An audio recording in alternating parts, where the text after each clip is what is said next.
What's up, everybody? Welcome back to another episode of the JT Sports Podcast. I'm your host, JT. This is college football's most unpredictable season ever. Everything that we thought we knew about these teams, how good these quarterbacks were going to be, how good these coaches are, we have to question everything that we thought we knew. We can't leave any corner unturned.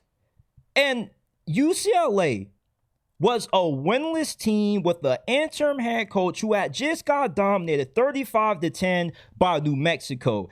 And I'm going to be honest with y'all, I didn't even know that New Mexico was an actual state until I saw their win over UCLA. And I did a little bit of research and I found out New Mexico is not a city. For a very long time, I thought New Mexico was just a city, not a state. I can't even tell you where New Mexico is located on the map of the United States of America. I guess that's a good thing. This is a football podcast and not a geography podcast. And UCLA proceeds to pull off one of the greatest upsets in the history of sports. This upset far exceeds the realm of just college football. They were a 24.5-point underdog. This was supposed to be a get-right game for Penn State, and instead, it's a game that further puts the dagger in James Franklin as far as his future as Penn State's head coach.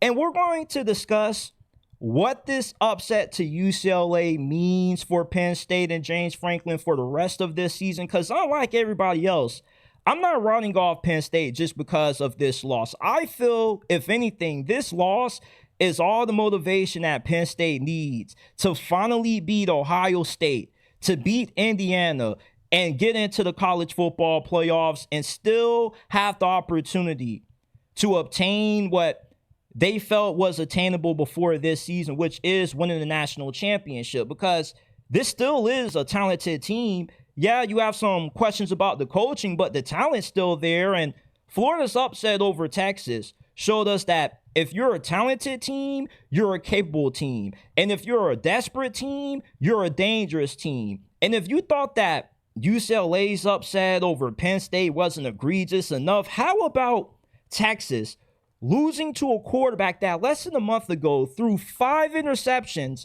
and one game against LSU? That's a season's worth of interceptions that DJ Lackway threw in one game, and he comes around a few weeks later and he outplays the Golden Boy Arch Manning. We're going to dive into what has made this season so unpredictable, what has gone wrong for Arch Manning, why he's been one of the biggest nepo-baby flops ever. And there's an apology that Miami Hurricanes fans have been impatiently awaiting from me for over the last 72 hours, and it's long overdue. Look, I was wrong. I thought that Miami was going to beat FSU, but it was going to be a close, hard-fought game. It was going to come down to the wire, and this game was everything but that. Miami came in Doak Campbell, and they gave the Seminoles the belt, and I got to own up to it. Although I somewhat was right that Florida State covered that plus 6.5. I'm not going to be disingenuous. I'm going to own up when I was wrong. Miami is the best team in college football. All right.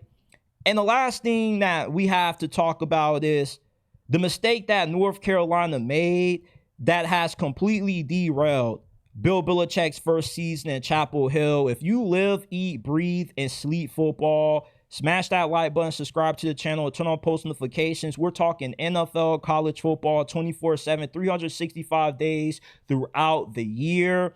If you don't want your favorite team to play as bad as what Penn State did against UCLA last week, rate the JT Sports Podcast 5 stars, Apple, Spotify. You can find us wherever you get your podcast from. The links are down in the pinned comment and description down below.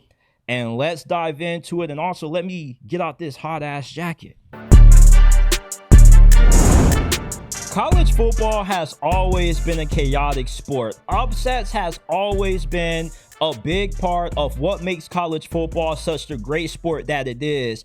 And I don't know where to rank UCLA's upset over Penn State as far as all-time upsets in college football go. Now, I'm only 23 years old, and I've been watching this sport for only 14 years. So I'm pretty sure a lot of you guys have been watching this sport for a lot longer than I have. Where do you rank UCLA's Penn State upset as far as all-time upsets, because to me it has to be second behind when Appalachian State upset Michigan week 1 of the 2007 season. And a close second behind that has to be when in 2018 Jeff Braun and Purdue completely dominated and bullied Ohio State. That was an upset that kind of was a little bit like this UCLA one, but not quite exactly, because Purdue was a solid program, but they were still kind of viewed more so like how Vandy is viewed in the SEC, and they didn't really have the respect that they had near the tail end of Jeff Braun's tenure there at that moment. So when that upset occurred, it completely threw college football for a loop. The playoff picture was completely thrown in disarray. And then the honorable mention is probably when Gus Malzahn, I forgot what year this was, but he beat both Alabama and Georgia when they were the number 1 and 2 teams in the country. So unpredictability has always been a huge part of college football, but the 2025 college football has been the most unpredictable season ever. For one, you have a pandemic of regressing quarterback play across the nation. Quarterbacks that were supposed to take that next step up, that were hyped up as first-round draft picks like Drew Aller, Cade Klubnik, Garrett Nussmeier, have greatly regressed. And neither one of those guys looks like they're going to be a finalist for the Heisman Trophy, nor are they going to be first-round picks in the 26th NFL Draft. And when you look at who some of the elite teams or some of the good teams are at the moment, like Miami, Ohio State, Alabama, Georgia, what they all have in common is consistent quarterback play. And in the past, you could overcome having bad quarterback play if you were a team like Iowa. You were good on special teams, had a great run game, and a phenomenal defense. You used to be able to have a team that could be good enough that could elevate a subpar quarterback, but no longer, because name, image, and likeness in the transfer portal have made it a lot harder for good teams to not be held back by inconsistent quarterback play. Because now when the SEC and the Big Ten, you have more parity in these two conferences than ever before, because the talent gap between the good, the average, and the ball teams is smaller than it's ever been. And oftentimes what decides those one-possession games is the team that has the better quarterback play. And if you don't have that better quarterback play, then you damn sure better have an all-world defense. And 9 times out of 10, you're not going to have a defense that's good enough to make up for limitations at quarterback. So when you're in the SEC and the Big Ten, and you're in the conference that's oversaturated with the majority of college football's best coaches, having subpar quarterback play is not going to get you that far. And that's why it's easy to see big drop-offs year to year. That's why when I did my playoff predictions and everybody was like, why don't you have Penn State? Why don't you have Texas? Because the way the playoffs is structured, we're not going to continue to get the same teams over and over again, because with the transfer portal and NIL making the talent gap smaller between teams like Alabama and Vanderbilt, if you don't have consistent quarterback play, you could go from being a team that was 1 game shy of the national championship to missing the playoffs altogether. Perfect example, Texas. Texas thought that Arch Manning was going to be the quarterback who could finally truly bring back Texas football. He was supposed to elevate this program to new heights. Quinn Ewers helped get the ball back rolling. He got Texas back relevant from a national standpoint. But Arch Manning was supposed to pick up the ball and completely take over the game with it. And instead, he has hindered Texas, and Texas is going to end up finishing this season 8-4, 9-3, and possibly missing out on the college football playoffs due to how much of a disappointment that Arch Manning's play has been this season. Look at what happened to Oklahoma last year versus this season. Last year, they had no quarterback play at all. They kicked Dylan Gabriel to the curb. He goes to Oregon. They replace him with Jackson Arnold. He doesn't work out. Michael Hawkins doesn't work out. And then you end up finishing the season, barely being bowl eligible, and losing to a service academy in your bowl game. So what did Brent Venables do this season? He said that I'm not going to allow incompetent quarterback play to hold my team back again this season. I'm going to go into the transfer portal, get the best quarterback available, and get his offensive coordinator to follow him along down to Norman,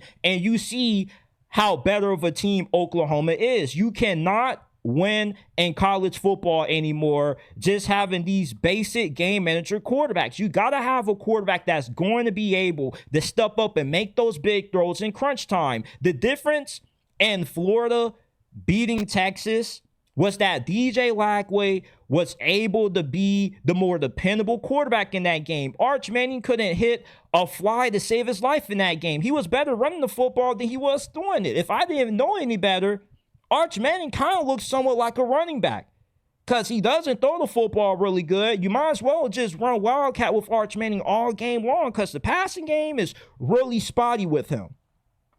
With the amount of parity that we now see in the SEC, with the talent gap diminishing between the top teams in the conference and the worst team in the conference, then you have regressing quarterback play to go along with that. It's going to result in even more upsets than what we've seen in years past. UCLA's upset over Penn State isn't going to be the only despicable loss that we see a team with high expectations entering this season have. You're going to see more teams suffer more gross losses like Penn State did last week due to how we have started to see a shift between the talent discrepancy of these teams. Years ago, you never even entertained the idea of Vanderbilt being Alabama's Super Bowl. But with how Vanderbilt handled Alabama last year, it damaged the reputation of that program. So this year, this Vanderbilt game was a lot more personal. And even though Alabama did backdoor cover, Vanderbilt still, for the most part, was handling up. Normally, you play Vanderbilt, and it's one of those get-right games. It's get your numbers up kind of games. When you played Vanderbilt 8 years ago, you're going to put up all the stats that your heart desired, and you're going to have a lot of highlights to post on social media the next day. No longer is Vanderbilt a highlight game for anybody anymore. Even Northwestern has gotten a little bit more competitive than what they've been in years past. NIL and a transfer portal and regressing quarterback play has made the 2025 college football season hard to predict, to the point you're making a huge gamble when you bet money on these games. I know that Vegas is rubbing their hands like Birdman right now for a big grin on their face with the amount of money that they came up off UCLA's upset over Penn State. I'm estimating that they won at least 80 to 90 million off of that game. And when you include Florida's upset over Texas, Vegas probably pocketed somewhat between 150 mil to 200 million with the upsets that we saw transpire in week 6. And you're going to continue to see this trend throughout this season progress as you see more and more teams start to show us that maybe they're not as good as what we thought. Or maybe the teams that we thought were going to be god-awful aren't as bad as what we initially expected they would be. If you ever get bored during the middle of the day and you're trying to talk some football, join the JT Sports Discord server, man. Link is down in description and pinned comment below. We're trying to talk some ball with you, man. We want to hear from you. Go ahead and join the JT Sports Discord server. All the links are in the description and pinned comment section below.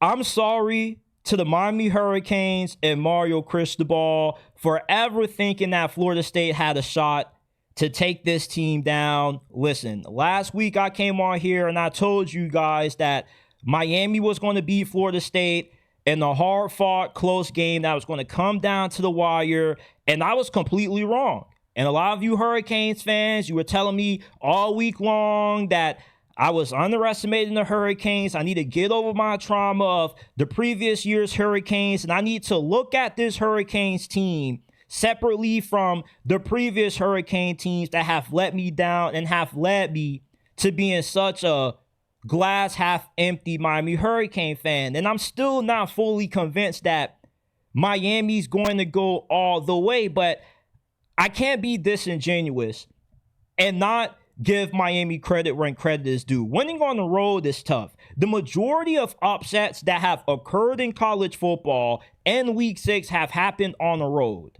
You go on the road, no matter who you are, you could lose to anybody. We just saw what happened to Penn State and Pasadena last week. Miami could have very well have been Penn State, but with the improvements that Mario Cristobal has made to the defense, with the bunch of transfers that he has brought into the secondary, along with bringing in a new defensive coordinator with a dependable quarterback to go along with that. Look, Carson Beck is better than Cam Ward. And the reason what makes Cam Ward such a great quarterback is that he was such a gunslinger. He was willing to take risks, and sometimes those risks costed Miami some of the games that they lost it last year. Now, it wasn't all because of Cam Ward. The defense didn't do him any favors, so you understood why he took the risk that he did. But with Carson Beck, he doesn't put the ball in harm's way.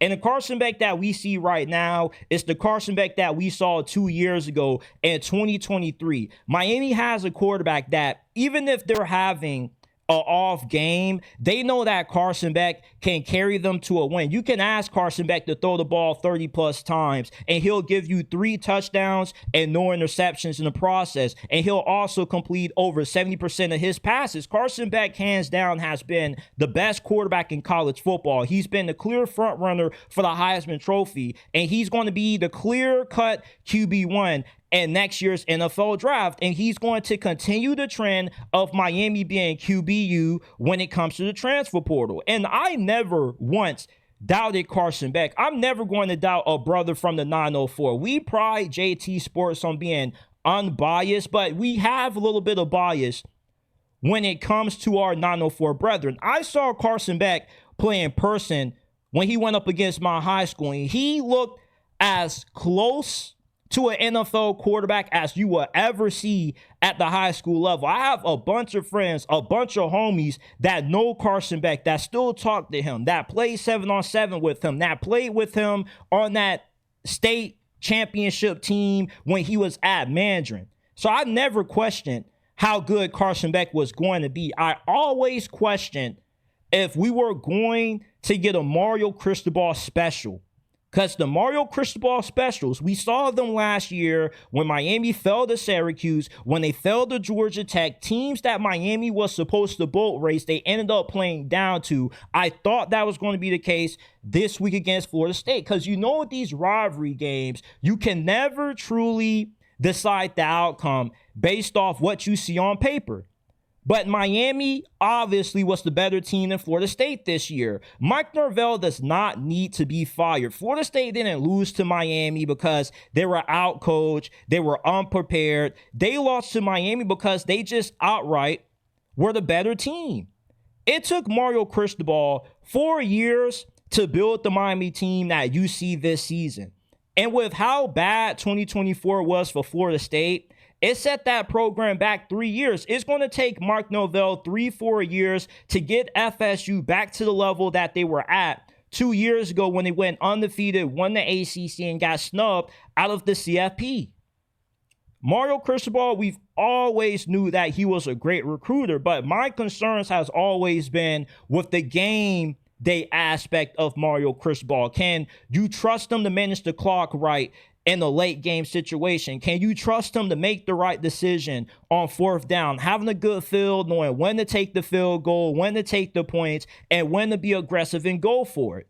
This year's Miami team, I don't really have any concerns about seeing any Mario Cristobal specials, because even if Miami plays their D- game, nobody else in the ACC other than Clemson is talented enough to outright make Miami play or make Miami pay if they have a bad game. Similar to Texas Tech. Now, if Miami and Texas Tech were in the SEC or the Big Ten, then you would see more frequent close games. You would see a little bit more upsets if those two teams were in those conferences, because they would be going up against more teams that are near or equal in their talent level. But since Miami has such a big talent advantage over the rest of the ACC, even if they are having a game when they have 2-3 turnovers, they can still overcome that because they have so many monsters on the line of scrimmage that they can bludgeon you to death.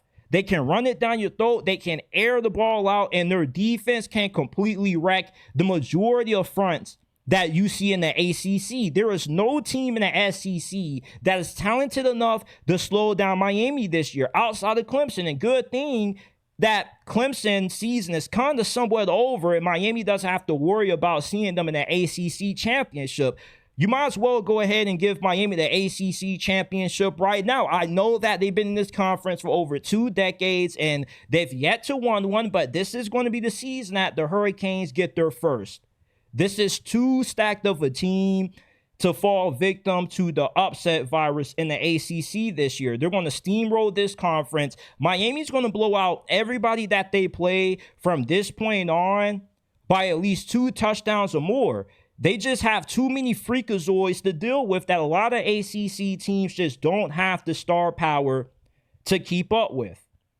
I apologize to Mario Cristobal. I apologize to the Miami Hurricanes for ever doubting how the outcome of that Florida State game was going to end up. Miami went into Doak Campbell Stadium and they gave the Seminoles the belt. There was a Category 5 hurricane this past Saturday in Doak Campbell, and they left a lot of wreckage. And I'm very impressed with this win. And from this point on, I view Miami as the number 1 team in college football. They have the best resume in the country. They beat Notre Dame. They also beat the best G5 team in college football at the moment, a Florida team that looks to somewhat have a little bit of life now. Miami is, I feel, kind of foolproof to make it to the college football playoffs, win an ACC championship, and go undefeated during the process. I don't really see any team that really can give Miami a scare outside of that road game against SMU, only because of how good of a coach Rhett Lashlee is, and he has a lot of familiarity with the South Florida area. He has a good amount of South Florida players on his roster, so I expect that to be a pretty good game. But outside of that SMU game, Miami should just completely steamroll the rest of the season from this point out until we get to the playoffs. We got to be honest about Arch Manning. He is a 2-star player with a 5-star name. If you were to swap Arch Manning's last name with Arch Vic or Arch Johnson, then you wouldn't have the same expectations for him as what you do with him having that Manning last name on the back of his jersey. And he was only hyped up as much as what he was during this offseason because of the family heritage of quarterbacks from Archie, to Eli, to Peyton. And he definitely has to be the worst quarterback of the Manning family, at least based off what we've seen right now. Paul Feinbaum, before this season, I know that Paul Feinbaum always has a bunch of really bad takes, but when he called Arch Manning the best player that we've seen in every aspect since Tim Tebow, that statement kind of perfectly encapsulated what the Arch Manning preseason hype was in a nutshell. It was just completely unrealistic expectations that Arch Manning was never going to live up to. Even if Arch Manning was as good as advertised, I don't think he would have been the second coming of Tim Tebow. That's a lot of praise to give somebody that played against jabronis and nobodies in 2024. And for everybody that felt like Quinn Ewers was holding Texas back, you know what they say, the grass isn't always greener on the other side, and you never know what you lost until it's gone. And now Texas fans realize what they lost in Quinn Ewers. Yeah, Quinn Ewers frustrated you with the occasional bad pocket presence, the really bad overthrows that he would have, but Quinn Ewers, for the most part, gave you stable, consistent quarterback play. He could keep you in a game and possibly bring you back from being down multiple possessions as long as you had a good offensive line and some good weapons around them. Well, this year's Texas team isn't as good as last year's Texas team. The offensive line is nowhere as good as what it has been the past 2 years. Texas has had arguably the best offensive line in college football for the past 2 seasons. This year, the offensive line is a far cry from what it's been under Steve Sarkisian. Now, Arch Manning doesn't do the offensive line any justice when he holds on to the ball extremely long. He also has really bad pocket awareness. His pocket awareness is even worse than what Quinn Ewers' pocket awareness was. He'll just run into guys. He'll run into his offensive linemen. Arch Manning just doesn't look comfortable behind the pocket. He just doesn't look comfortable when he has to step up and he has to make tough throws with pressure in his face. He also has really bad misses. Arch Manning has Anthony Richardson level accuracy, and I'm not saying this to be funny. I'm not saying that as hyperbole. Like, Arch Manning's accuracy is Anthony Richardson level bad. When he misses the guy by at least 12 yards. When he overthrows a guy, the ball is sailing like 20 feet in the air.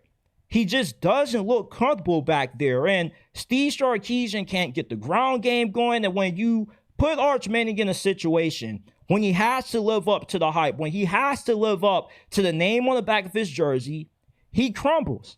Now, Arch Manning is still a very young player, and he still has a lot of room to grow and develop. And the Arch Manning that we have seen up to this point probably won't be the finished product that we see at the end of this season. But will the finished product be good enough to get Texas into the college football playoffs?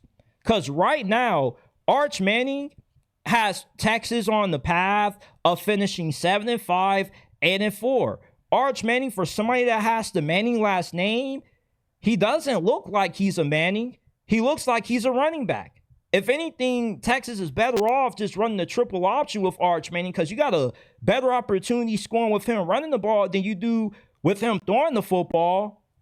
An average quarterback play is an easy way to have a disappointing season. With how loaded the SEC is with quality teams and quality coaches, you're going to have a hard time surviving with the quarterback play that you've received so far out of Arch Manning.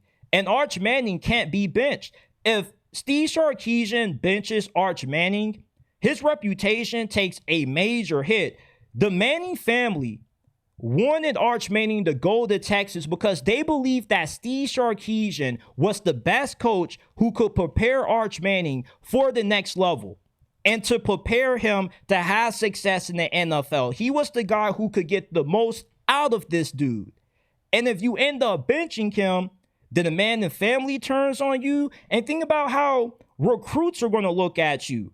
And with NIL now having somewhat of a cap around it and teams are going to be regulated to spending around 20 to 25 million, now you're just not going to be able to just outbid every team for the top ranked quarterback. You're actually going to have to show that quarterback that going to Texas gives them the best chance to get developed. And if you can't develop Arch Manning, then no other recruit is going to trust Steve Sarkisian anymore to be able to properly develop them. So Steve Sarkisian's reputation would take a really big hit, and it'll have some damage that will be hard for him to fix. And then also think about this. Arch Manning is only going to get better with more reps.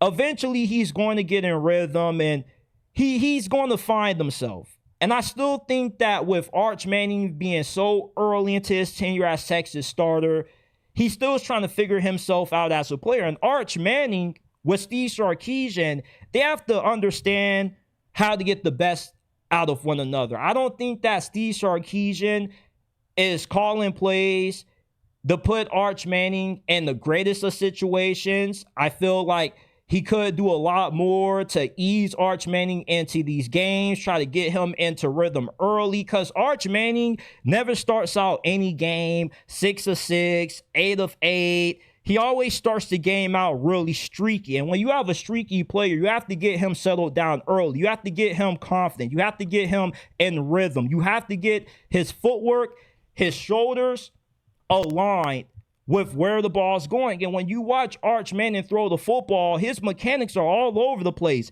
His foot can be one way and he could be throwing the ball the other way. He's just all out of whack. This is a young quarterback that's dealing with the burden of unrealistic expectations, and he's trying to be something that he's not.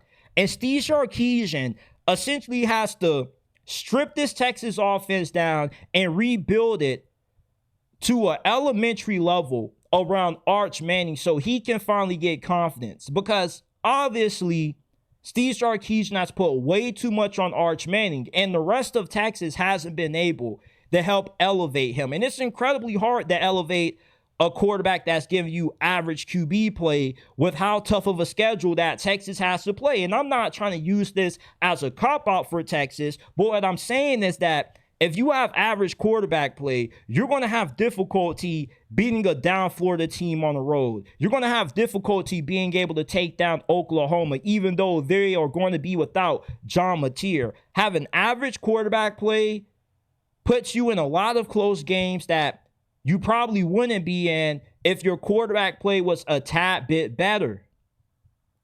If Arch Manning gets benched, essentially that would be Steve Sarkisian waving a white flag on the season. And the main reason for why Texas had all this hope and optimism that they finally could win a national championship again was mainly due to having the golden boy Arch Manning behind center. And if you bench him, then all that hope and optimism that you built up during this offseason heading into this season all but goes away. And even if Arch Manning still continues to struggle, at least Texas fans have a little bit of hope that he can eventually right the ship. Some people may argue that the backup quarterback that came in when Arch Manning got his helmet knocked off should have just stayed in for the entirety of that final drive, and maybe Texas would have came back in that situation. But this is all about Arch Manning. And if Steve Sarkisian can't develop him, then it's going to be very detrimental to his reputation as a really good offensive-minded coach and a really good developer of quarterbacks. If the Manning family entrusts you to develop their chosen prodigy and you fail, imagine how that's going to make you look in the eyes of the rest of the football world. You're going to kind of be viewed as the black sheep, and nobody else is going to trust you with a quarterback like Arch Manning ever again. If you don't want the starting quarterback for your favorite football team to play like Anthony Richardson, give JT Sports a 5-star review. Apple, Spotify, wherever you get your podcast from, JT Sports is available. The links are down in the description and pinned comment below. They always say that the perfect remedy to a struggling team is winning. Winning cures everything, but not all wins are good wins. Some wins can be losses in disguise. And Florida upsetting Texas this past weekend was a win disguised and a loss, because now Florida's administration is going to have false hope that this win is going to be Billy Napier doing what he did last year, turning the corner, turn the season around. He ends up finishing 8-4, 9-3, and we have another offseason forcing ourselves to be bought into Billy Napier, that he has Florida's program trending in the right direction to competing for the SEC championship, for being a national championship contender, when we already see the writing on the wall for Billy Napier. The ceiling for Florida football with Billy Napier as the head coach is 9-3. 9-3 isn't going to cut it when it comes to winning the SEC championship or being a national title contender. 9-3 may get you to the playoffs on a few occasions, depending on who you lose to and who you beat. So depending on the optics, you could get to the playoffs with Billy Napier, but you won't be a high seed, and you more than likely will be an early first-round exit, because Billy Napier is just not a good game day coach. He has awful clock management, and despite winning this game, he damn near tried to do everything that he could possibly to give Texas this win. So even when Florida wins, you still have a lot of negatives to knock Billy Napier for. But one thing that I do salute Billy Napier is for reassuring DJ Lagway that he's the guy, for finding a way to rebuild back up his confidence. Because after his 5-interception performance against LSU, I thought DJ Lagway was cooked. I thought that he mentally was checked out. I thought that we were witnessing a broken and damaged quarterback that was going to be beyond repair. But Billy Napier, like he did last year, coming off a bye, had this Florida team ready, rallied, and ready to ball out. And that's exactly what they did against Texas. And the same thing happened last year. Remember, they almost upset Tennessee. So Florida is a capable team. And what we learned from Florida with this upset over Texas is that as long as you're a talented team, you're a capable team.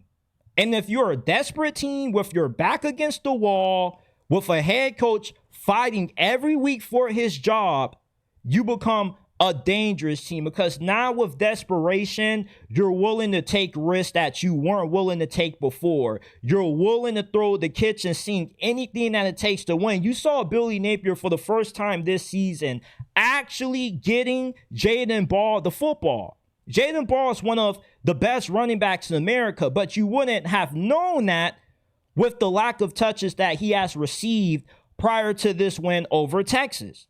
So Billy Napier, when his back is against the wall, that's when he becomes Nick Saban, I guess. But it shouldn't take you losing in embarrassing fashion to Miami, getting dominated by LSU early during the season to make these changes.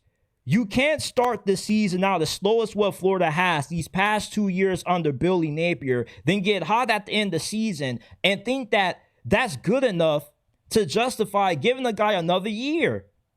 If Florida keeps Billy Napier for a 5th season, then they will be missing out on one of the best coaching pools that we've had and over the last couple of years. You could walk away with Fran Brown, the head coach of Syracuse, Sumrall from Tulane. You could walk away with Rhett Lashley possibly from SMU, or maybe Jeff Fisher at Washington, who is a really under-the-radar candidate to replace Billy Napier that nobody, and I mean nobody unless you're a diehard fan of Florida, is talking about. But instead, if Billy Napier does what he did last year and rattle off an 8-9 win season out of his ass, then he's going to get a 5th season, and it's going to be a wasted 5th season that if Florida would have had the balls to fire Billy Napier and get a suitable replacement for him, they could easily find themselves not only just in the college football playoffs, but in the SEC championship and a legit national championship contender. Is what they could become if they actually get the right head coach who can elevate this program. Because I doubt that most of these recruits are just magically all going to transfer out if Billy Napier gets fired. A lot of these guys are more loyal to the Florida Gator program and the bag that they're getting paid than they are Billy Napier. If you bring in a Fran Brown, I'm pretty confident that none of those players would even bother entertaining the idea of transferring. If you hire a coach that the players respect and that the players like, they will stay. There's no reason to buy any stock into Florida off this upset win that they just got over Texas. This is a win that means nothing when it comes to the big picture for Florida this year. Florida needs to get to the college football playoffs. Now, if Billy Napier goes 9-3, Florida sneaks into the CFP, then we have a more difficult conversation that needs to be had, because we still know what the ceiling is, but you got Florida to the playoffs. So if you get a team to the playoffs, you can't be fired. You know, because that shows that Florida has took that next step under Billy Napier. They now are in that national conversation. Now, Florida doesn't get talked about nationally like that. The only time Florida was talked about nationally was during the offseason due to all the hype that DJ Lagway received. Well, with DJ Lagway not really playing up to expectation, even including with his recent performance against Texas, people still aren't really all that sold on DJ Lagway. The hype and the national attention that Florida was receiving before the season has now eroded away. And unless DJ Lagway continues to play well, the spotlight isn't going to come back. When you have the number one overall quarterback recruit playing good football, everybody's going to want to tune in. But if he's not playing good, you don't give people any reason to keep up with this program. Billy Napier's peak at Florida is 9-3. He does everything well, but the most important thing, he recruits well. He's an elite talent evaluator. He does a fantastic job at player development. Nobody's talking about how much Cormani McClain has been balling out for Florida this year. I told you guys during this offseason that Cormani McClain was going to be one of the biggest stories for not just Florida, but for all of college football, because he would be the example of why Billy Napier has Florida going in the right direction. He was able to take a troubled player that everybody viewed as damaged goods when he was coming from Colorado. Nobody really wanted to give him an opportunity. Billy Napier said, we're going to give you an opportunity, but you're going to have to earn it. And not only has Cormani McClain earned the opportunity, but he's ran with it. He's elevated his game. He's matured a lot. If you listen to Cormani McClain talk now, I don't even recognize Cormani McClain that we saw at Colorado. And he even acknowledged that he was a young player. He was an immature player. So that's a sign that Billy Napier has built a really good culture in Florida.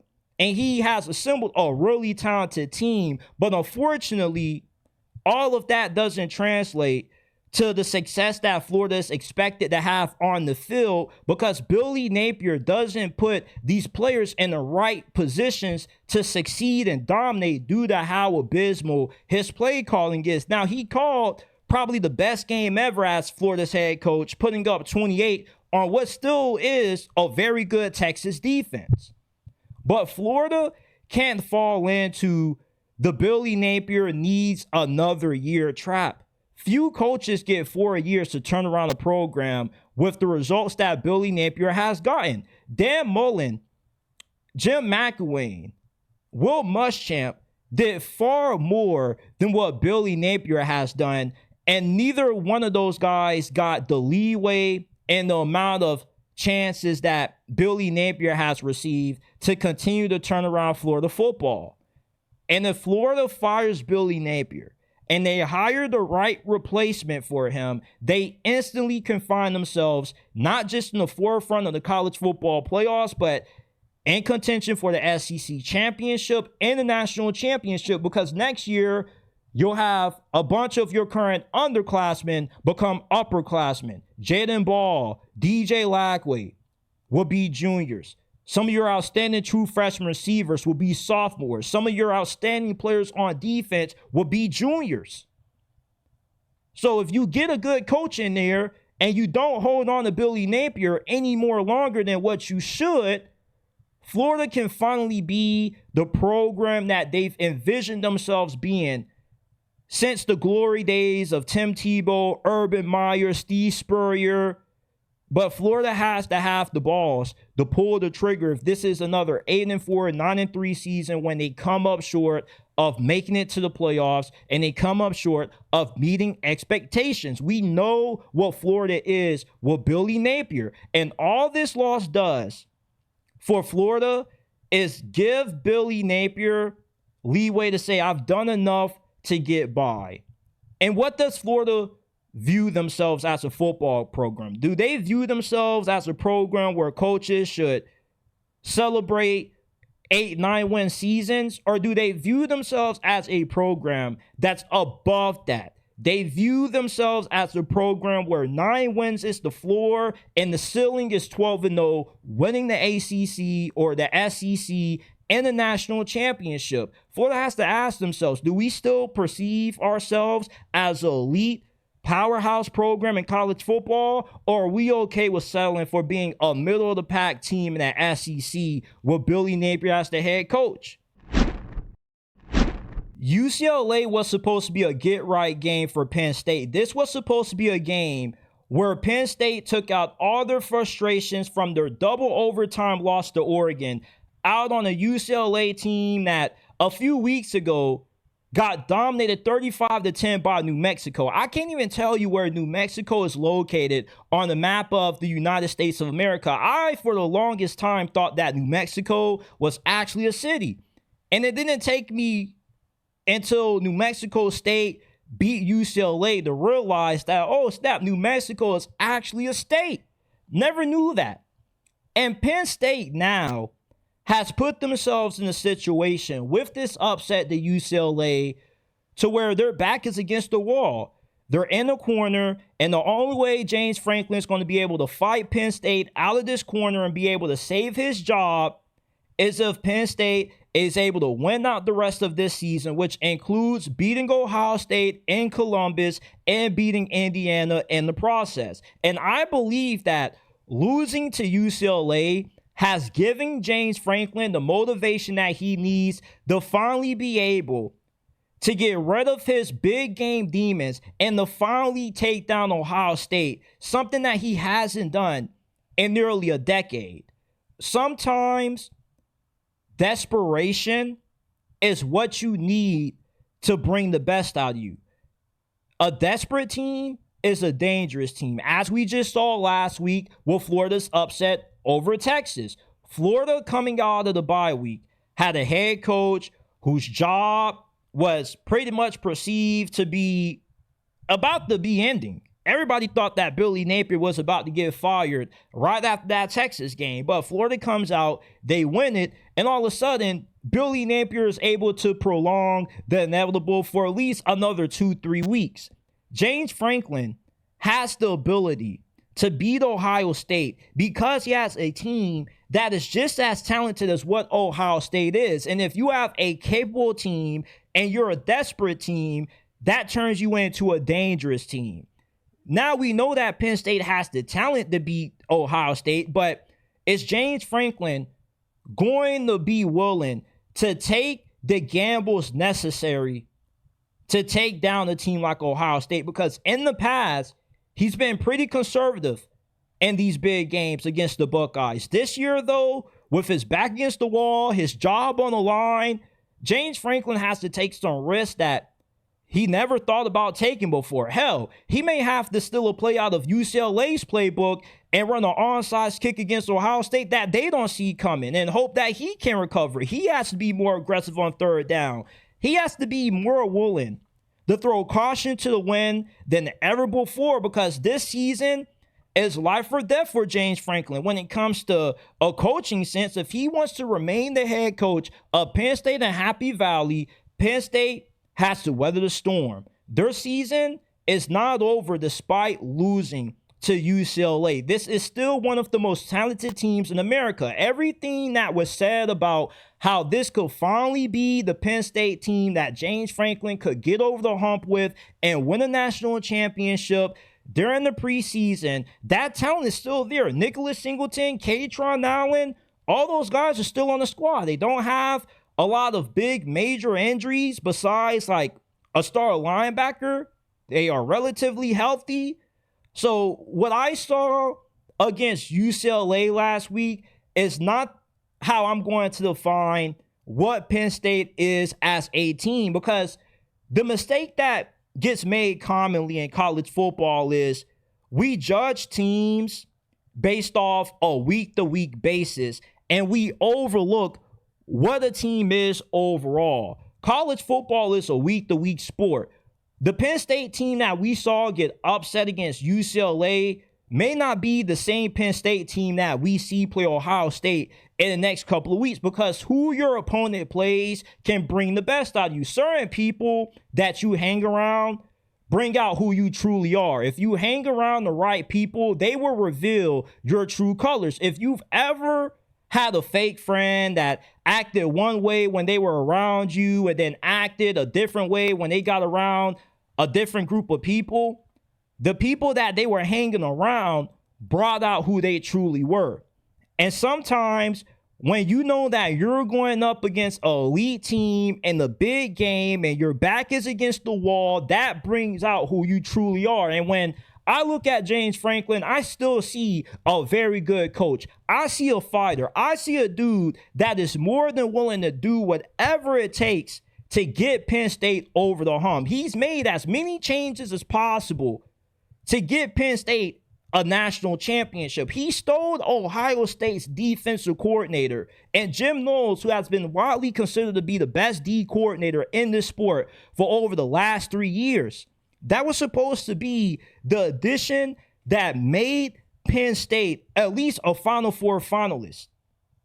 So I still believe that Penn State has the ability to accomplish all the goals that they set for themselves before this season started. They may not be able to get to the Big Ten championship. They already have 2 conference losses, so that might be wraps. But you still have the opportunity to compete for a national championship if you're able to win out and you beat Ohio State and you beat Indiana. And it's not impossible. It's not incapable of happening. Because this season, with how unpredictable it's been, has shown us that as long as you are a talented team, you're a capable team. And you sprinkle in a little bit of desperation on top of that, and you become a team that I don't think anybody's going to want to play late down the stretch if you're Ohio State or Indiana. And I especially believe that Indiana is going to be in serious trouble when Penn State rolls around, because I don't think that Indiana is 75% as talented as what Penn State is. So from a roster standpoint, Penn State should handle Indiana. And they got a good shot to beat Ohio State this year. We still don't know how truly good Ohio State is. We saw them beat Texas, but obviously Texas is not the team that we thought they were going to be this season. So how good truly is Ohio State? Because it wouldn't shock me if we saw the Buckeyes fall at home to Penn State. I'm just saying that this UCLA loss, it's the kind of loss that can galvanize a team. It can be a wake-up call that Penn State definitely needs and can turn this ship around for Penn State and James Franklin. So I'm not writing off James Franklin and Penn State quite yet. Follow us on all social media platforms. You can find us on Instagram at JTSports_, on X at JTSports__. TikTok, you can find us at JTSports_ as well. So you can stay up to date with everything that's going on with the JT Sports Podcast, along with updates and bonus content as well. Go ahead, follow us on Instagram and X. Links are down in the description and pinned comment section below. Bill Belichick's first season at North Carolina has been a complete disaster. This was not a program that needed to be rebuilt. Last year, they made it to a bowl game, and under Mac Brown, they were respectable. They weren't bottoming out and going 4-8, 2-10. Like, they were a respectable 6, 8, 9-win team at their best. They were just in the ACC championship a few years ago. Mac Brown was putting players into the NFL. Their star quarterback from a few years ago, Bill Belichick, doesn't even want North Carolina's social media team to post because he has a petty grudge against the New England Patriots. Bill Belichick and North Carolina, when they first arrived to Chapel Hill, they called themselves the NFL's 33rd team. Him and Michael Lombardi said that we're going to implement an NFL approach to overhauling North Carolina. So they treated the transfer portal like it was the equivalent to NFL free agency, and they viewed high school recruiting like it was the NFL draft. We probably aren't going to find a bunch of guys that are good enough to play right away as true freshmen, but with 2-3 years of development, they could become high-end starters for us. The problem with North Carolina's 33rd NFL team approach is that North Carolina doesn't look like the NFL's 33rd team, because if you're going to call yourself the NFL's 33rd team, then you got to dominate everybody that you play.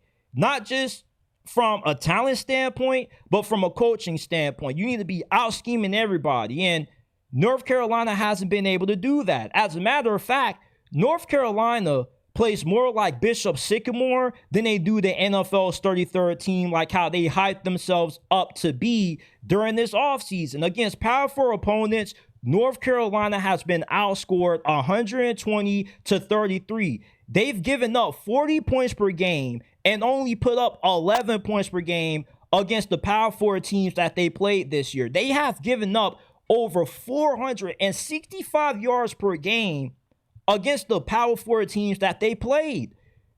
North Carolina is the equivalent to being a G5 team in the Power 4 conference. And how does one become a G5 team in the Power 4 conference? Well, when you're in the transfer portal and you're beating out a lot of group of 5 teams for the players that they're targeting in the portal, 9 times out of 10, you're going to be a G5 team if you're getting a bunch of players out of the portal that were heavily targeted, but nothing but G5 teams, by nothing but G5 teams. The only legit Power 4 player that North Carolina has on the roster right now is the starting cornerback Thaddeus Dixon. That's the only guy that looks like he has a shot at making it to the NFL next year. Other than that, this is nothing but a team full of G5 players. And North Carolina was given $20 million for Bill Belichick to use to improve this team. And all him and Michael Lombardi did with that $20 million is get a bunch of offensive tackles, a quarterback that isn't even the best quarterback on North Carolina. That would be Max Johnson. And you got in a bunch of G5 level players. Instead, you should have used that $20 million to get proven Power 4 starters. The transfer portal class that Deion Sanders brought in when he first got to Colorado in 2023 was better than the transfer portal class that Bill Belichick brought into this season, because at least Deion Sanders had a good amount of 4- and 5-star talent from those portal cycles, from Travis Hunter, Shedeur Sanders. You also got Dylan Edwards out of high school, Amarion Miller. And Colorado only won, 4 games in Deion's first season? So Bill Belichick, the only 2 wins that he has gotten is against a FCS squad and arguably the worst program in college football, that being Charlotte, and he only beat them 20-3. This was not supposed to be a rebuild for Bill Belichick. Bill Belichick was supposed to come to Chapel Hill and bring his NFL-level expertise, all the 3-4 decades plus of experience coaching in the NFL that has led him to being the most accomplished coach in the history of football. He was supposed to bring this to Chapel Hill, and he was supposed to make this a hybrid between a college football program and an NFL program. And it's been anything but that. If anything, it's just been a free retirement check that Bill Belichick has been picking up for North Carolina, because it doesn't really look like he's put a lot of effort into coaching his team. When I envisioned a Bill Belichick coached UNC team, I thought I was going to see a team that was going to be fundamentally sound, not have a bunch of penalties, not have a bunch of missed tackles, not a bunch of missed assignments, competent quarterback play, the ability to run the football, and a physical football team, and a football team that will be able to punch up against teams that were more talented than them because of the advantage that they would have of having Bill Belichick on the sidelines. I thought that he would have a really good defense. And instead, North Carolina's defense somehow got even worse than what it was last season. And last year, they gave up 70 points to James Madison. Now it seems like you're giving up 40 burgers to everybody that you play, and nobody can even put up 70 on you, because by the time they get into the third quarter, they got the backups in. This has been an incredibly disappointing experiment. And I gave Bill Belichick the benefit of a doubt that he still was a good coach. But this North Carolina thing is not going to work. This was not supposed to be a rebuild. So it confuses me when I keep seeing comments saying Bill Belichick, give him 2-3 more years, he'll have North Carolina up and running. You don't hire a 73-year-old coach to rebuild. If you are going to ask Bill Belichick to rebuild this program, you are better off just keeping Mac Brown. You replaced a senior citizen with a senior citizen, and you're telling me that this was always the vision? 2-3 years to turn around the team that just made it to a bowl game last year and now is on pace for the worst season that they've had in over a decade?